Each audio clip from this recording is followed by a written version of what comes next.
ഇന്ന് ഒരു വെള്ളപ്പത്തിൻ്റെ റെസിപ്പി ആയിട്ടാണ് വരണത് കേട്ടോ. ഇതിനുള്ള സാധനങ്ങളൊക്കെ പറഞ്ഞുതരാം. 3 കപ്പ് പച്ചരി ഇന്ന് കുതിർത്തുക.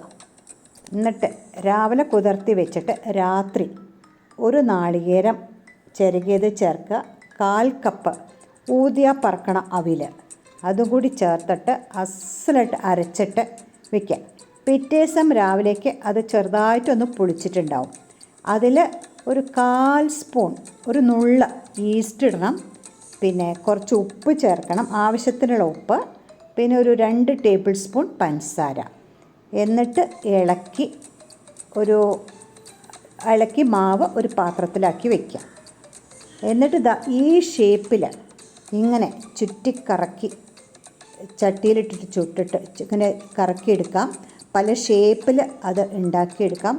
നല്ല സ്വാദുണ്ട്. അത് കൂട്ടിക്കഴിക്കാൻ സ്റ്റൂ ആവാം, തേങ്ങാപ്പാലാവാം, പിന്നെ നോണിൻ്റെ കറി ഇഷ്ടമുള്ളവർക്ക് നോണും ആവാം. ഇതാണ് മാവിൻ്റെ പാകം വരിക. ഇനി ഉണ്ടാക്കണത് ഒന്ന് കണ്ടോളൂ. ഇതിൽ പല ചിത്രപ്പണികളും ചെയ്യാം. താമരപ്പൂവ് ഉണ്ടാക്കാം, ഒരു പൂമ്പാറ്റ ഉണ്ടാക്കാം, അല്ലെങ്കിൽ 6 ഇതളുള്ള ഒരു പൂവ് ഉണ്ടാക്കാം. അങ്ങനെ പലതും ചെയ്യാം. കുട്ടികൾക്ക് ഇഷ്ടമാവാൻ വേണ്ടിയിട്ട് അവർക്ക് വല്ല രൂപം ഉണ്ടാക്കി കൊടുക്കാം.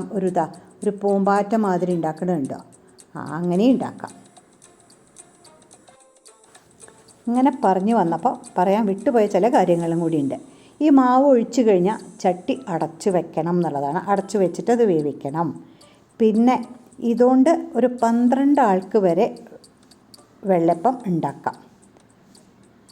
പിന്നെ പ്രധാനപ്പെട്ട വേറൊരു കാര്യം, ഈ മാവ് വല്ലാണ്ട് കട്ടിയായി തോന്നുന്നുണ്ടെങ്കിൽ കുറച്ച് തേങ്ങാപ്പാൽ ചേർത്തിട്ട് അതിനെ ഒന്ന് അയച്ചെടുക്കാം.